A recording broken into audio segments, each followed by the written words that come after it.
Yo, yo, yo, what's good? Welcome back to another episode, Season 4. We back with another episode. First, let's welcome back our resident Dr. D, Dr. Esquire Day. What's good with you, homie? FDO, I'm back, man. Fresh off of missing a week, but I'm back. Yeah, man, your presence was definitely immense, man. But as always, the bros hold it down, man. But yeah, man, I guess we can just get right into it, y'all. Yeah. I know some of y'all. Yeah, go ahead. I know some of y'all. A lot of y'all was waiting for my reaction to the College Football National Championship game, where my Miami Hurricanes fell short, losing to Indiana 27-21. I ain't gonna lie, Dave. It was one of those games where it's gonna sting for a little bit. I ain't gonna hold you. It's gonna sting for a little bit, man. Yeah. I just really wanted it bad for those kids, man, and for the team. I wish more of the guys were here, like T, Brad, BT, and everything. But for those that don't know, dealing with being a Miami fan for the last few years, it just seems like the talent and the potential was there, but the swagger wasn't like that. Like feel that little bit of like cockiness, a little bit of intimidation. Like these boys were gonna come, and they was gonna tackle hard. They was gonna play with their heart and everything. And that's what this group reminded me of. They fight through so much adversity throughout this whole season. They had to fight against their own conference. They had to fight against the media. They had to fight against the playoff committee. And on top of playing the games that they had to play this season, I just like that because usually when they lose a game and they feel like they're out of reach of a playoff berth or anything, the team just kind of fall apart. They still win 8 games, but they might lose like 3 of the last 5, something crazy like that. Like just fumble the whole season because they didn't go undefeated or they lost to a team that they shouldn't have. So the whole season gets derailed. Or if they lose to Florida State, then the whole season gets just derailed. Or, like those times we lost to like LSU or Alabama again in the season, like those type of games just derail the whole season for the Miami Hurricanes. But this year's team, I know Cristobal wanted to wait until they won the championship to say the U was back. But this year's team had that U feeling to it. Like they really had that. They really just had like that intensity, that cockiness. Like they was ready to play ball. They was ready to like Paul smack heads out here and shit. Like, and then you had good stories like Malachi Tony coming in a year early and having a great one of the best freshman seasons we see in the ACC conference. You had Mark Fletcher had one of the better years as a running back out of Miami, and that position is one of the holy grails in college football. When you have a season like Mark Fletcher, he put himself in good company, man. He really showed his stuff. He really played with a lot of heart out there. Carson Beck, I know he was flawed, but we gotta give him credit for taking this team to the championship game. Giving them an opportunity to bring a trophy back to the University of Miami. Mm-hmm. He made some solid plays throughout this season that we should give him credit for. So I know a lot of people have been slandering him because of the last drive and how he was playing the first half, but I do want to give him his flowers at least to know like, hey, you was part of a special group. They didn't get the job done, and it's going to sting a little bit, but I'm always going to remember the season. It's one of the better seasons that Miami football has had in a while. And actually, I will say the U was back, at least for this duration, because back-to-back years, 10-plus wins. You got Cam Ward being the number 1 pick in the draft, and then we potentially got 2 top 10 picks coming in this year's draft. I'm going to say the U is back for real, man. Like, what Cristobal has built over these past few years and seeing like the struggles that he had when he first started coaching to where it is now, he put a lot of stuff into this program. No, he did. And I guess the feeling is kind of bad because it's like we just don't know what next season's team is going to look like. We're going to be losing a lot of players on both sides of the ball. We have this whole thing going on with the Duke quarterback trying to go into the transfer portal, speculating that he's making this move so he can go to University of Miami off of this crazy A&I deal. I'm going to let the courts handle it. As you know, I can barely keep up with recruiting because what you thought was the rules in one situation don't apply to another situation. It's crazy. The Ole Miss QB has to fight in court for another year of eligibility while we have grown men with kids in daycare able to come back and play football. Yeah. It's beyond me, but you know, but I do want to get credit to the University of Indiana. I guess I can't be like upset like people like why you not so upset. It's like Indiana was never like if we was like playing them consistently, maybe down the line I would be like I could go back to this game like I really got this thing for these dudes, but we don't play Indiana like that. Like I gotta get credit to Nick Sagnetti. He really turned that program around in probably like the shortest amount of time you will ever see a program be turned around from being in the basement to win a national championship. Mm-hmm. Mendoza, for what it's worth, I feel like his Heisman moment actually came in a championship game more than what he was doing in the regular season. Because the scramble on the fourth down to go into the end zone, I gotta give him credit for that. He made a baller play on that. But let's pump the brakes, y'all. Let's pump one of the best teams ever to let I give it. Are they the first team that went 16-0 in this new college football player era? Yes, they did. But to say they like a top 5 team of all time, I think a lot of people just living in the moment, Dave. I don't know. I'm not trying to be a hater, but I think a lot of people just living in the moment. Yeah, no, yeah, I don't think they're a top 5 team of all time. I mean, there's quite a few teams that I can think of. I mean, number one to me, probably the best team that I've ever seen assembled is probably 2001 Miami.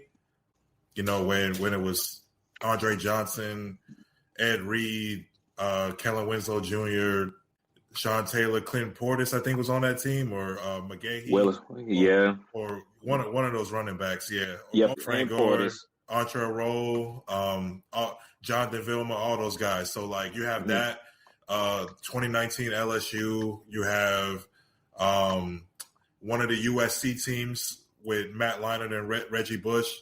2006 Texas. Alabama was a couple of quite a few Alabama teams, quite a few, and even like even throw like one of the Georgia teams up there that won the championship. So yeah, like I wouldn't put them as top 5, but they, you know, shout out to. So I say this first, just looking back on this national championship. So it was gonna be like an incredible story either way. Like even going into the game, it was an incredible story. Like, you know, Indiana, I can't really recall the last time they had a bowl game. I think it was during the COVID year, just because, like, a lot of teams maybe weren't playing a lot of games, and they were under a different coach, obviously, but that was the last time. But before that, you know, yeah, you said, like, people don't play Indiana. I mean, like, nobody outside the Big Ten played Indiana like that. Because Indiana didn't play bowl games that much, or Indiana was at the bottom of the barrel when it came to the Big Ten. Yeah. You know, so yeah, I mean, like, props to Kurt Cignetti. I mean, this is he's from the Nick Saban tree, just like a lot of other coaches are. So you can see, like when he's coaching, I guess, like when you watch him on the sidelines, you can see a lot. Oh shit! Nick. I'm sorry. I'm live watching the Hornets. It's getting ugly in Charlotte, man. It's just poster after poster, man. Jared Allen just caught someone lacking. Damn. Oh yeah. I'm sorry. I see the pick and roll. Okay, there I go. Okay, there you go. My TV's got a vote. My TV's behind. Oh, I see. Oh, he said, I see it. He said, I see it. You don't see it. How you don't see this? You don't see the setup? Yeah. They say I'm respectfully moving out of the way out this lane because I see the play happening. He said he not. I saw the setup from a mile away. But yeah.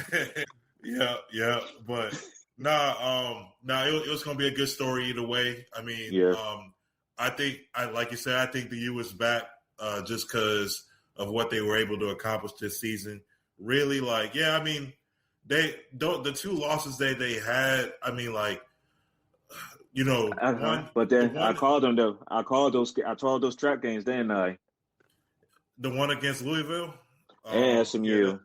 The one against SMU is like, okay, like SMU probably should have been in the ACC championship, but I mean, so should a lot of teams should have been in the ACC championship. So should have been Miami, but but from that time, you could tell like they locked in for real, because after the SMU loss, they were just smacking teams, and that's why I was so impressed with the team, because like other Miami years, after that SMU loss, that's when you watched something collapse with the season. It was like, well, y'all, we're not going to a bowl game no more. You know how they don't give a damn about the ACC like that. You have dinner had to be perfect if you want to get into ACC championship game or get into a playoff game, because they don't value the ACC as much as they do the Big Ten and the SEC. But they really was like, hey, we still got a shot. All we could do is just play who's in front of us and then let everything around us just happen the way it happens. And yes, it took a lot for them to get into the playoff, but they showed their worth while they got into it. Like I said last episode, I really felt like this year we had the two top teams playing for the national championship. I feel like Miami proving themselves with their out-of-conference schedule, the way they dominated South Florida, the way they beat Notre Dame up front, and then the way they handle Florida. I know Florida wasn't like ranked at the time, but the way they handle like a SEC competition team like that, move them out the way. And then even when they play teams like when they play Florida State, the score shows 28-22, but we both know like the game was pretty much out of hand by the time Florida State started scoring. So like they really just showed they was really a dominant team. And you know, some teams they just have hiccups, but you know, if Ohio State has 2 losses, or we saw if Notre Dame has 2 losses, it's not the end of the world for them. But if an ACC team has 2 losses, try and fight for a playoff spot, it's like, nah, they're going to have to battle from the bottom, like back in the 20s or something. So it's just crazy. But they still find a way to get themselves in the playoffs. And then it was just like week after week, we just had to prove people wrong. They say we couldn't go to Texas Station and win. They say all they do is they got the crowd, they got the loudest noise, they got all these pipe noises and everything. But all I know at Texas Station is they sell pipe dreams, because we went in there and we took over their trap. Then they say we couldn't beat Ohio State. We was still hungover for 2 decades off of that loss. We wouldn't be focused for this game. Not only that we showed up, we dominated them boys, bro. And then we had to make sure that we defeated the Cinderella story, Ole Miss. No coach, coordinators leaving game after game. They playing with their hearts on the line. They just want to prove everybody wrong that they still competent university. And to a gusty drive from Carson Beck to get the final touchdown to seal the game. And then all week I just hearing like Indiana's going to stop Miami. The spread went from 7.5 to 8.5. Like, it's going to be 2 touchdown scores, all this other stuff.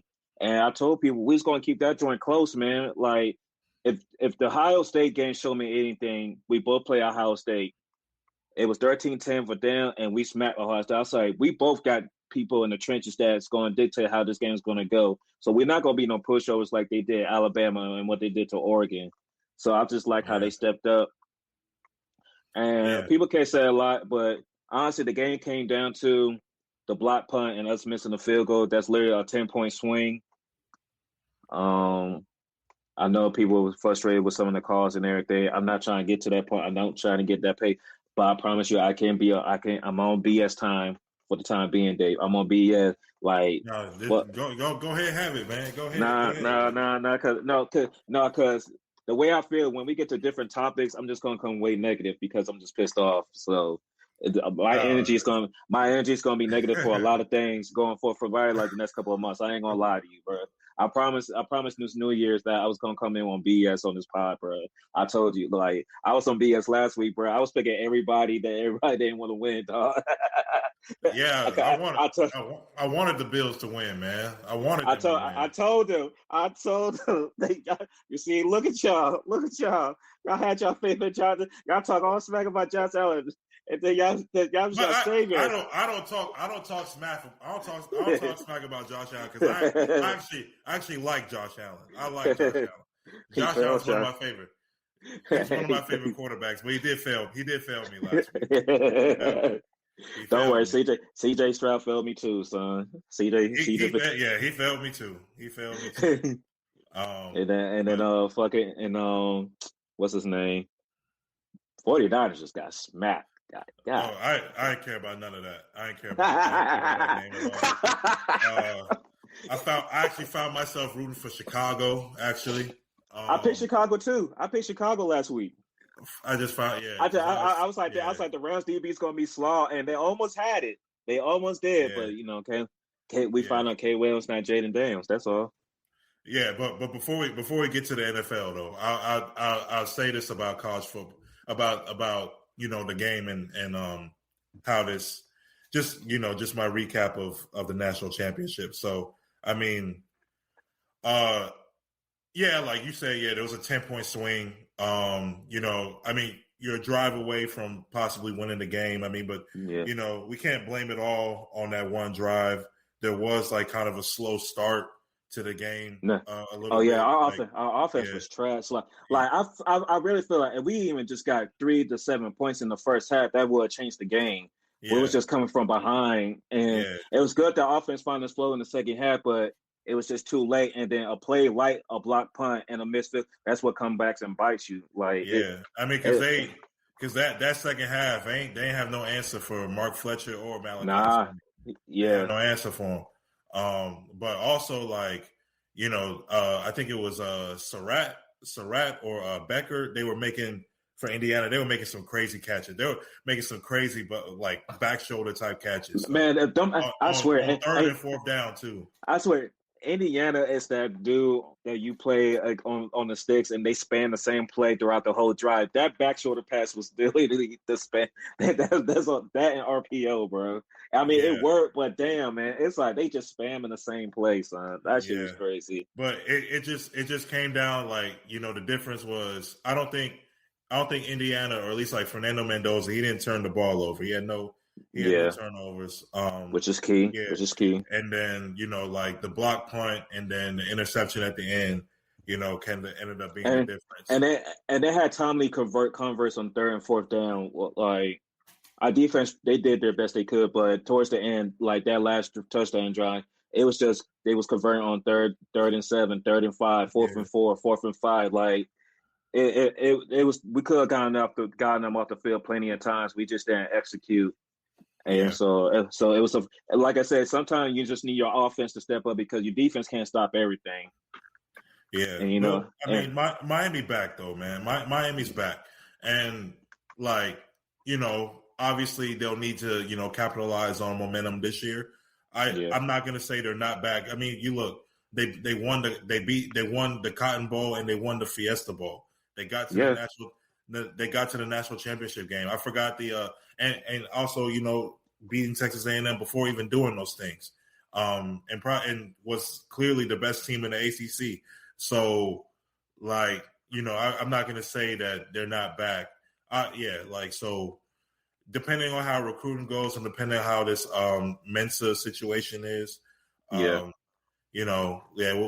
see what happens. But for Indiana, again, credit to them. It's a wonderful season for them. I'm not sure how people are talking about a dynastic run. I don't see a dynasty. The blueprint is out, and you be damned if you think you think Ohio State, Michigan and Oregon alone. Those two, fuck Oregon. Those two. I'll try to give them credit for once, but yeah, go ahead. No, because Oregon is stepbrother. There was a marriage between the Big Ten and the Pac-12, and they got stepson into this relationship. We don't care about them. They got their own separate room down there until they make some noise to be deserving to be in this conference. Yeah, but Ohio State and Michigan, the Blue Bloods, the Alpha Dogs of this conference, you think they're going to allow this Indiana thing to go for how long? You think it's going to go? Y'all tripping. They saw, so y'all want to get some grown-ups? We're going to get some grown-ups too.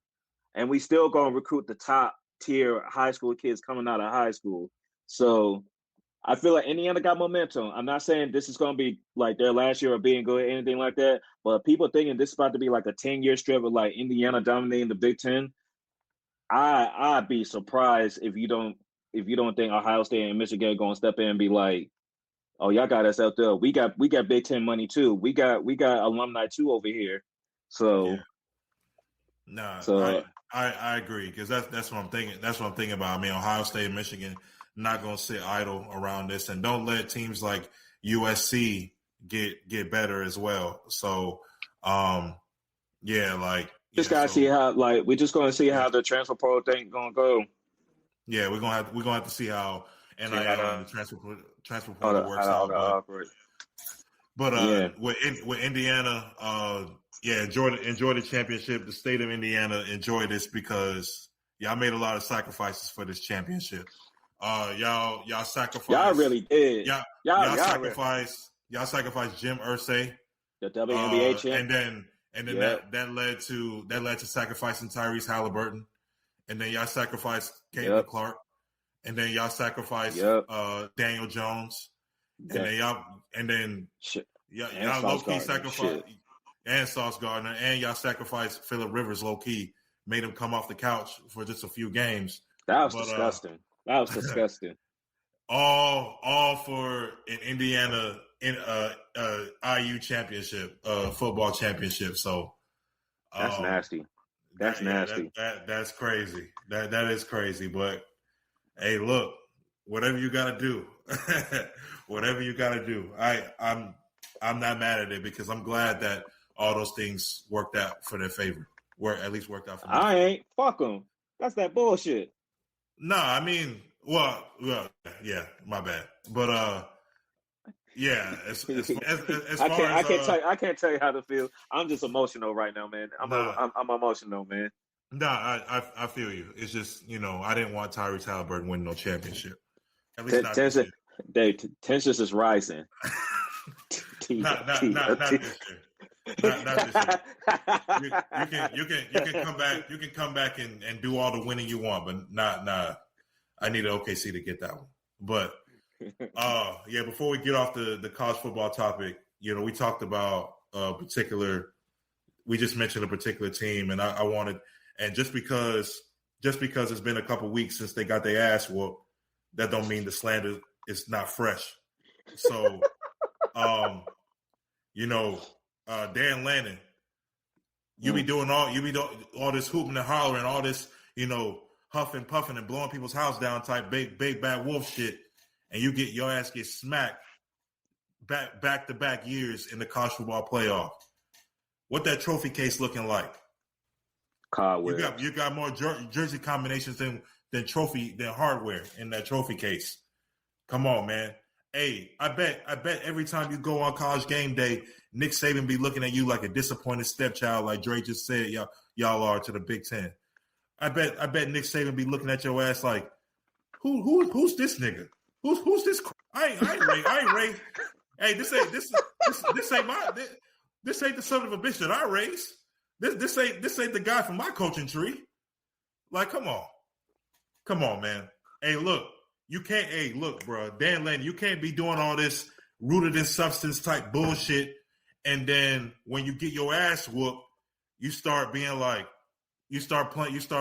backing up, being soft and all that. Nah, bro. You can't be doing all that, man. But look, I'm sure y'all gonna get Dante Moore back just to go back to the playoff and get smacked again. So I'm looking forward to it. We're gonna be back here. We're gonna be back here again this time, same place. Again, Dave. We're gonna be back here again. Again, hopefully they might not even make it that far. I don't know. Ohio State and Michigan may have something to say about that. Indiana, them might be the three teams that come out the Big Ten next year. So we'll see. Yeah, I think if they got Bryce Underwood some more help, I think Michigan going to be a team to watch in the Big Ten next year. And the coach that they got is a solid coach, especially like for what he was able to do at Utah. Imagine him doing that in the bigger program. Yeah. Mm-hmm. So we'll see, but Hey, don't worry about it. Or Oregon, y'all still got as much hardware as we do out in Colorado, and y'all got all them jerseys, y'all got all them 5 stars, and y'all still don't win nothing. We got more Heisman trophies than y'all do actually too. So we got 2. I think y'all got 1. So yeah. I wouldn't be doing so much talking if I was you, Dan Lannon. But go ahead. Nah, man. I was just thinking about how Dan Lannon is the type of person that be having all the crazy stories, but can't really fight for real. Okay, man. You put him in a real situation, and he freezes up. Stay with us. We'll be right back. Hey guys, we're taking a quick break in the episode to present an ad for Alpha Progression. If you're serious about building muscle and tired of the gimmicks, check out the Alpha Progression app. It's no BS, just science-backed training designed by real lifters and competitive bodybuilders. Alpha Progression has already been named the App of the Day by Apple twice, and it's the top-rated fitness app in Germany, now making waves worldwide. What sets this app apart? First, the intuitive workout logger. It's powerful enough for seasoned lifters, but simple enough for beginners to jump right in. Then there's the AI-powered plan generator. It customizes workouts from scratch based on your goals and equipment, with over 1,000 trillion input combinations. Quality-wise, this app has workout plans that measure up to the best personal trainers in the world.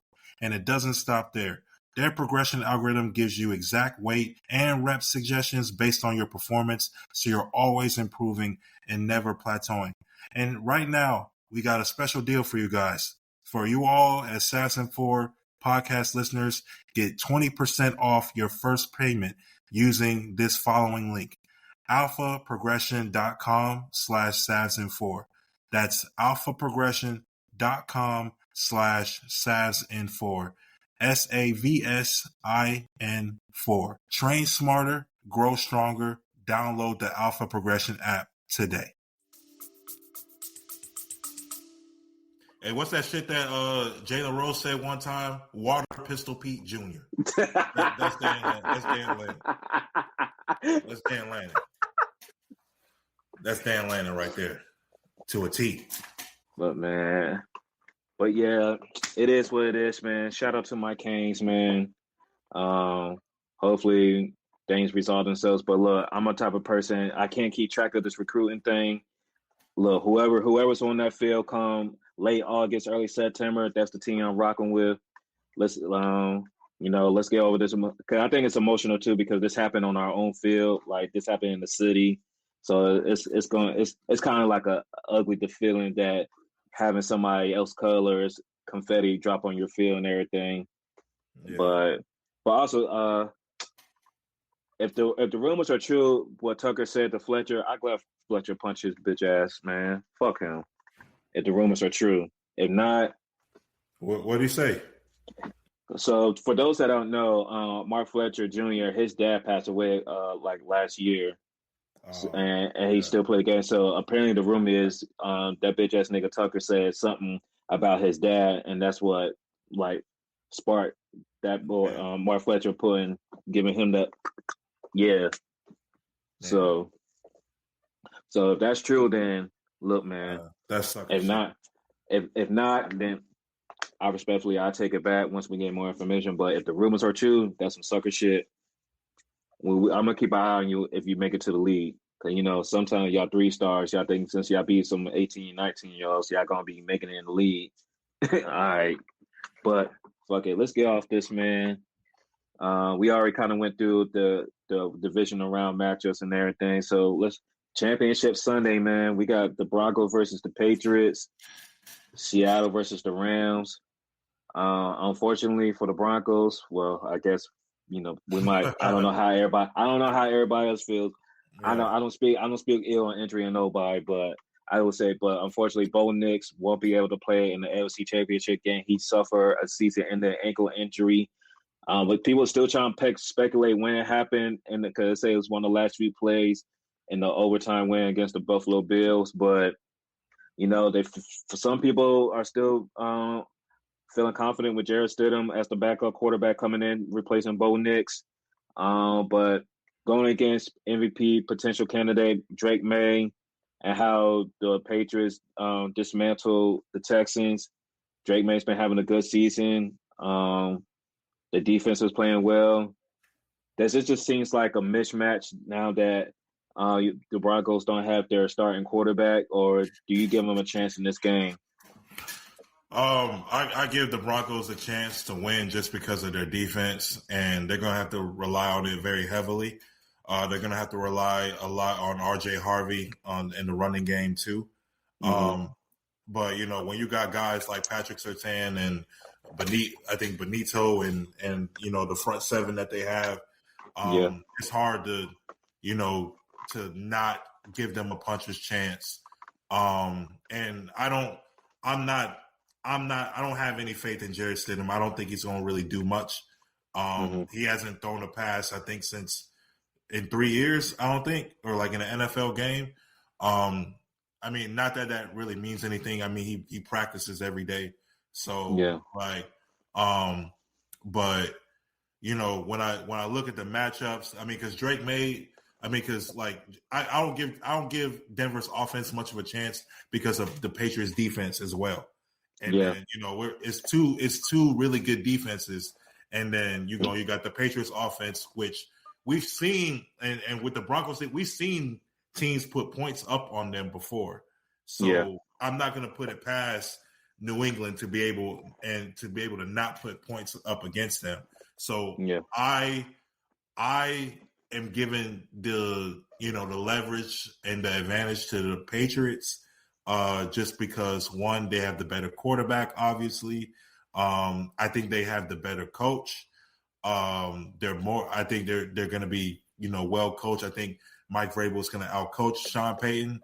And also, I think that the Patriots will be able to win in the trenches. I think they'll be able to do that. I think the Patriots will have the more successful offense, both passing and running. And I just want the Patriots to win just for the sake of TV ratings in the Super Bowl, because I do not want to see no Jarrett Stidham in the Super Bowl. Unfortunately, this is the matchup that the NFL wanted, Patriots Broncos, I'm sure, because the best two teams in the AFC. But it's a shame that Bo Nix is unable to go. Because honestly, if he was healthy, it's a really compelling matchup. But I'm going with the Patriots. I'm pulling on wax. If Bo Nix was playing in this game, I was probably going to pick the Denver Broncos. It just seemed like they just find ways to win. I know it was the Giants, but the way they came back against the Giants, the way they handled the Eagles in Philly, the way they pretty much exposed the Kansas City Chiefs. Like, Denver, is Bo Nix the best quarterback in the league? No, but they just find ways to win. And it's something when a team's been consistent from year one to year two, because all the quarterbacks from the year 2024, he's the only one that has been back-to-back playoffs coming out of the gate. And he has 10-plus wins each season since he's been into the league. So there's something there. And you even saw it against the Buffalo Bills.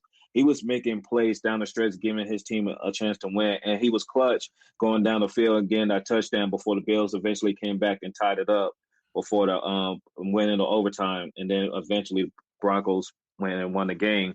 So because sometimes you just have momentum. Like, I seen it last year with my own squad with the Washington Commanders. When Jay Daniels was on, when the team was on, where he can cover the defense like he did last year, it's like when you just have momentum on the side and you can win in the fourth quarter, anything can happen. I feel like the Denver Broncos just had that type of momentum this year, alongside the Chicago Bears this year. They was making plays. Everything wasn't just on the quarterback. The defense was crazy hot on getting turnovers. But I was really like, the class of 2024 when it comes to these QBs just been showing out these last couple of years, man.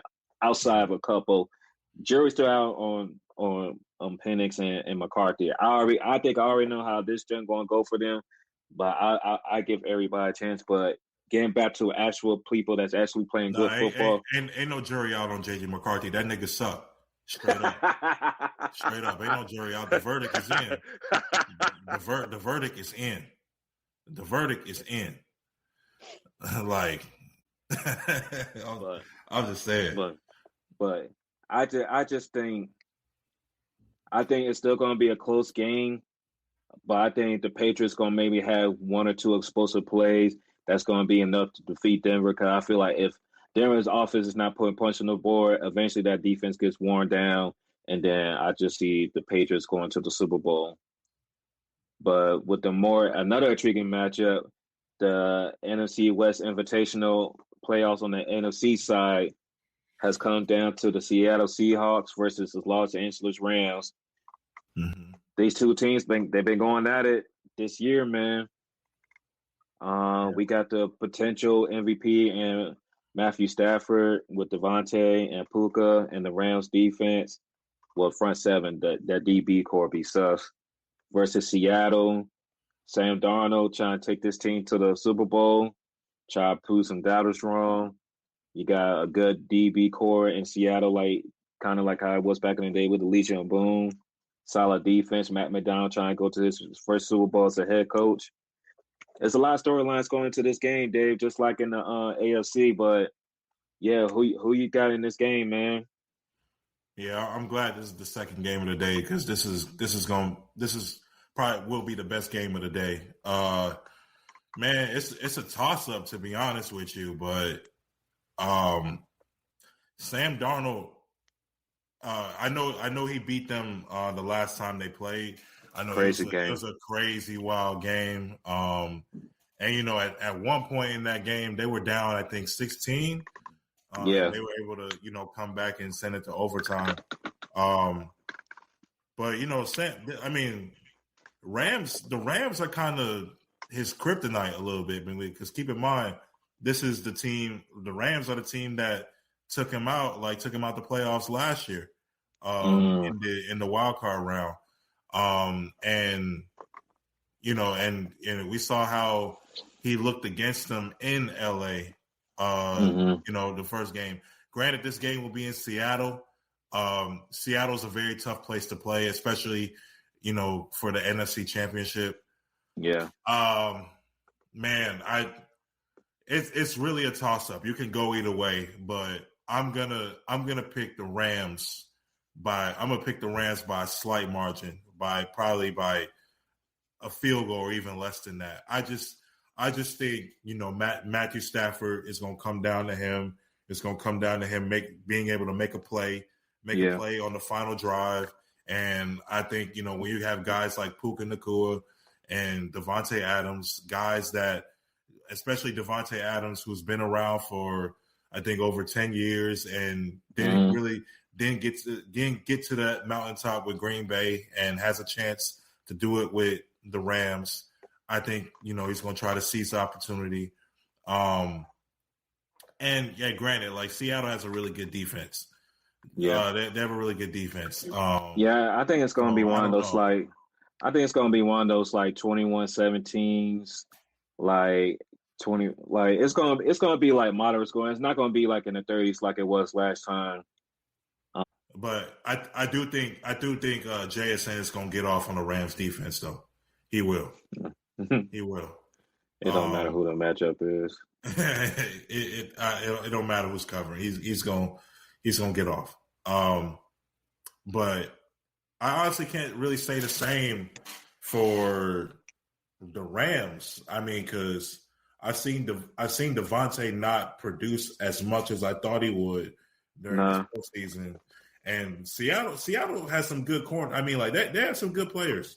They got Woolen. They got what's my man? Ernest Jones. Ernest Jones, and it's the other one. He out there too. The other corner or the the other corner. Yeah.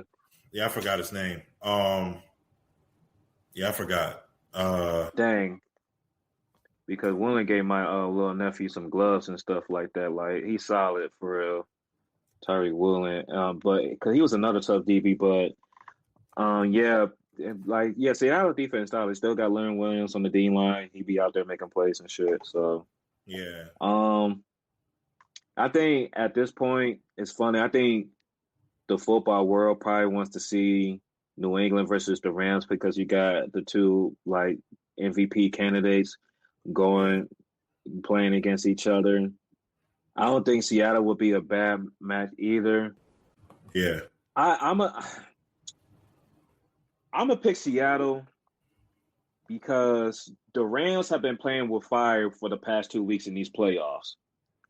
We Yeah. know the Rams to be the better team in each game that they went to. When they played y'all could have had them. If it Yeah. wasn't, y'all could have had them. Chicago could have had them. And I don't think a team that gets escaped that many times, eventually it balances out. So I know the sexy pick is probably, Patriots Rams. versus the Rams. Yeah. But I wouldn't be surprised Seattle comes out and win this game, especially if Sam Darnold doesn't do too much.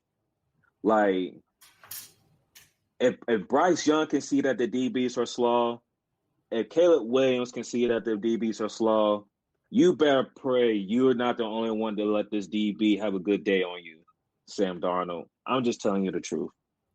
Okay. Don't let Casper, Danny Phantom, whoever the fuck that be out there. I'm saying like because against the 49ers, the Seahawks had a very strong start because Shaheed ran that kickoff back to start the game. I know. And then the defense got shit going, and then they got the ball. And, he had a short field. All right, this is a whole different animal. It's a whole different animal. So could he do it? Could he do it? I'm sure he can do it because look, he's at home. He got the 12th man, and Hey, what's that Cree line? He said, "Hey, that's a well balanced breakfast over there, boy." That's a well balanced. What you say, Cree? Yeah. That's a well balanced. That's a well balanced breakfast over there, boy. Hey, could he do it? Yeah, he probably could. Because if this game was in LA, I ain't giving Sam Darnold no chance. Bro. Hey. If this one was in LA. Trust and believe. I'm saying, but I put in my own parlay. Oh, this is gonna be put 10.5 on the spread. I still take that shit easily. I'm saying, man. But I'm gonna give him a chance. And the other corner that we were talking about was Devon Witherspoon. Yeah, there we go. Devon Witherspoon. Across from Willen. So and they got Byron Murphy and DeMarcus Lawrence on that line. So man, that I ain't mad at like the Seattle pick. I'm going with the Rams pick just because one, like you said, it's the sexier pick, and I just it's to me the nicer Super Bowl matchup will be Patriots versus Rams because you got this shit gonna be off up there when Denver wins. this episode's gonna go all those shit. And shout out to my boy CP, man. He Denver Broncos fan. He be holding it down for them, man. He was talking about how they he called me when they won the last game. Hey, look, CP, look. I'll probably talking directly to the fan here. I'm talking to because I know he be watching the show. Hey, my boy CP. If y'all somehow win this game against the Patriots, you can come on the episode and talk your shit, dog. Yeah, because you got to. You can come on and talk your shit. But I'm just going with the team that has the one QB from the 2024 class playing in that game. So by default, I'm going with the Patriots. But yeah, man. Off the strength, like, look, you got the top two MVP candidates, Stafford and Matt. I know it's a sexy. ESPN be looking for stories, so they can run that joint for 2 weeks easily. That'd be easy work for them. Exactly.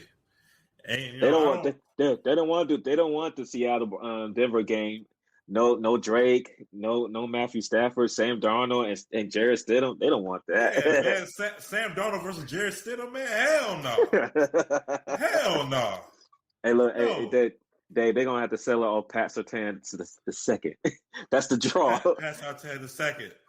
Fucking Benito and all them damn man. They're gonna have to sell the defense. Damn, RJ Harvey gonna be a star in the Super Bowl, bro. Hey, that's crazy. That is nuts. Who's the other corner outside of Sertan? That white dude. There's Moss. Moss. Yeah, Riley Moss. Yeah, man. He gonna be a star. Oh, come on, bro. No. I said that shit because your mate, old boy, what's his name? Cooper DeJean, whatever the fuck he named from Philly. I made him a star last year. Hey, you see his highlight tape at Iowa? You see his highlight tape? Bro? Ball hawk, bro. Ball hawk. Hey, give me that. Hey, offense, get off the field. Get off the field, offense. You see the highlight tape, bro? The Iowa highlight tape, bro. Go look at Cooper DeJean's. Everybody watching, everybody listening. Go look at Cooper DeJean's Iowa highlight tape, bro, and tell me, hey, that dude is a menace. It have been doing Black History. It have been doing Black History Month, man. If he would have done that 2 weeks earlier, I wouldn't say shit. Why couldn't I be Quentin Mitchell? Why? Or Darius Slay? Somebody, man. Yeah. Well, that's just how it goes, man. Hey, Martin Luther King had a dream, but he also wanted milk too. We just celebrated a holiday, dog. You got the day off just like I did, man. You gonna talk about Martin Luther King like that, man? Hey, I'm just saying, bro. You need disrespectful. You need strong bones to lead the march. You need strong bones to do activism, bro. Come on, bro. You need your strength. You need calcium, bro. Okay, I'm talking way too much about milk. Let's move on. Let's please move. Way too much. All right, man. Let's wrap this up, man, before we get really sidetracked. Cause we can take it there, man. We can definitely take it there. But yeah, man.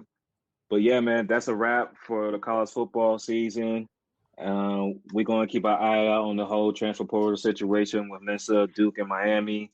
Quite frankly, I'm gonna be honest. I can care because, like I said before, whoever's on the field late August, September, that's what I'm rocking with.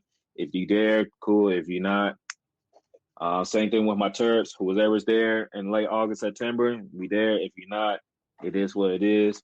But shout out to the Canes, man. Definitely gonna have another good week in NFL football. I think these playoffs been really lit. These games been really good, so hoping the momentum keeps going. Yeah, but once we get the fellas all back together, man, I know y'all been waiting for this hoop content.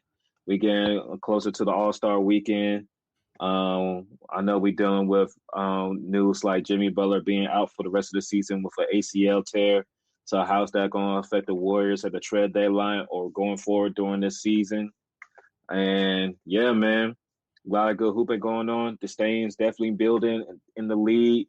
Players popping their shit out there. I like it, Dave. I like it, man. Yeah. Build out the Stain up for the offs, man. I like it. I do, yeah. I like it too, man. Bring back more competitive hoops, more disdain in hoops, man. Mm-hmm. And I know some of y'all been asking me, don't worry, we are going to have our women's hoop episode breakdown soon coming up. You just know we just had to get through all this football stuff a little bit. But yeah, all that's coming soon, man. As always, we're out on the road, man. Dave, I see your story, man. You was out entertaining yourself going to a hockey game out in Vegas. Hold on one second. I got to show everybody something. Here we go, y'all. Got this bobblehead. Yeah, shout out to the Vegas Knights. Got this bobblehead. This is Aiden Hill. Aiden Hill, the goaltender. The goaltender for the Vegas Knights. Yeah. It was bobblehead night against the Toronto Maple Leafs. So yeah, no, shout out to them. Shout out to them. All right, man. But yeah, definitely going to get some more hoop content for y'all. As always, we love the bros. Shout out to them, man. As always, me and Dave gonna hold this joint down. But yeah, son, man, anything you got to say to the people, dog? Yeah, spirit of hoops. Shout out to we gonna definitely get into women's college hoops. Shout out to Sarah Strong, AZ Fudd, UConn Lady Hokies balling. Still undefeated, still at the top. Shout out to the Vanderbilt Lady Commodores. Michaela Blakes. I see it, but yeah. Hooper. If you're not hip to Michaela, get hip now. Get hip now. Absolutely. And they just released the WNBA schedule. I haven't had a chance to look at it, but I can't entertain nothing until I know a CBA going to happen. Look, I'm ready for Rival Part 2 before I'm ready for the WNBA season. Man. Yeah, that's true. It'll be interesting to see what that a second season of that would look like in the summertime. If we see somebody with this many extensions on power, they be in a barrel in a damn river by now, son. When the deal going? Ain't no way. If this extension for these negotiations was in power, they wouldn't make it to the fourth. They wouldn't make it to the prelim episode, dog. Like this is episode 6 kill, Dave. If you know, you know. Yeah. I'm saying, man. I mean, Nafisa is Teflon right now, so man, she's Teflon. She ain't nobody's budging. Nobody's budging at all. She said I ain't playing, so I got time. Yep. Exactly, but we'll see. We'll see what happens, though. Shit, she might even sneak in an MVP clause in for her in that. Probably stop playing. Oh my man! Shout out! I'm sorry, Fee. Shout out! It'd be tough for Fee, man. I love Fee though. It's just be tough for her, man. It'd be tough, man. It's always some unfortunate stuff, man. It's always some unfortunate stuff, man. It's tough. It is tough. It's tough. It's definitely good. But shout out to Fee, man. It's all love. She a hooper, man. She's one of my favorite players to watch, for sure. Mm-hmm. Yeah. But we appreciate everybody for watching and listening. Make sure you subscribe to the pod. We appreciate everyone that like, share, subscribe, whether you're watching on YouTube, listening on any of the podcast streaming platforms. We appreciate everyone for engaging and following us on any of those platforms. Follow us on Instagram, X, Facebook. I want to give a shout out to everyone I met out at Podfest in Orlando. Shout out to the NBA Now and Then podcast. Definitely, definitely checking out some of what you guys are doing, as well as some of the other sports podcasters. It was a pleasure, meeting everyone out there. Wasn't out there for a very long time, but it was a good time. Hope to see everyone. That's what's up, man. Hope to see everyone again next year. And man, it's good to be in this podcasting space. So appreciate everybody. All right, man. Well, sure. And with that, it's your boy Dre from PG, and then we got our resident doctor back, D. Dr. Esquire Day. Yes, it's Assassin 4, and we out.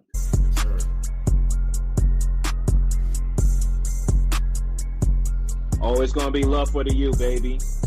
Always gonna be love for the U. You is back. You definitely back. God bless him.